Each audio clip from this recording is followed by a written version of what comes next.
Arabian কুনাফা কলম বানাইন হয়ে গেছে মনুরা। কি রবেন সেমাই লেবু এর সামনে সেমাই রান্না নি হয় রল ভাই আজকে ইফতারে সেমাইও থাকবে। দা বড়া বাংলা স্টাইলে সেমাই দেবাই খাইতে আর ভালো লাগে না। আম্মু আচ্ছা এক কাম করে আরাবিয়ান কুনাফা বানাই। আরাবিয়ান কুনাফা আবার কি? আরে এটা আরবের একটা ডেজার্ট, আগে বানাই এরপর খাইয়ে দেখতে হয়। ঠিক আছে তাই বানাও খামু মানে। অ্যারাবিয়ান কুনাফা বানাইনার পারলে প্রথমে আমাকে ঘি দিয়া সেমাই ভাজতে হইবে। সেমাই লালচা কালার হয়ে গেছে, এখন দিমু চিনি, গুঁড়া দুধ,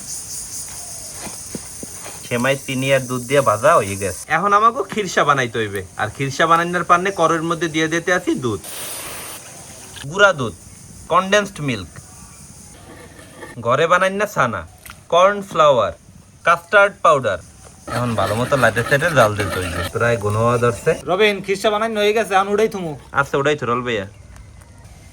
এখন খিরসা জুড়াই আধা ঘন্টার পাইনে ফ্রিজে রেখে দেবো। খিরসা প্রায় আধা ঘন্টার মতো ফ্রিজে থওয়া হয়ে গেছে। এখন আমরা ডেকোরেশন করা শুরু করবো। ডেকোরেশন করার পারনে প্রথমে যে সেমাই বাইজে থইছিলাম হেই এখন দিয়ে দিব।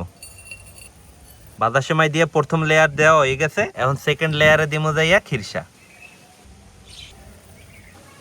এখন পর্যায়ক্রমে সেমাই আর খিরসা দিতে হইবে। এখন দিয়ে দিমু কাঠবাদাম আর কাজু বাদাম, এখন দিমু পেস্তা বাদাম, এখন দিমু চেরি।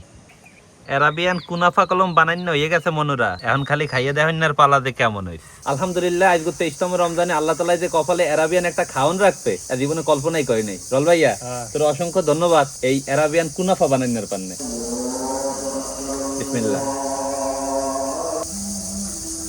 বেড়া সেরা সেরা পুরো কাস্টার্ডের মতো একটা গ্রানাইতে আছে, ভাজা সেমাইয়ের লগে একটা ক্রিমি একটা ভাব। শুধু ইফতারিতে না, আপনারা যদি ঈদের দিনও এরমের কুনাফা বানাই খান, আশা করি যারা যারা খাইবে সবাই প্রশংসা করবে।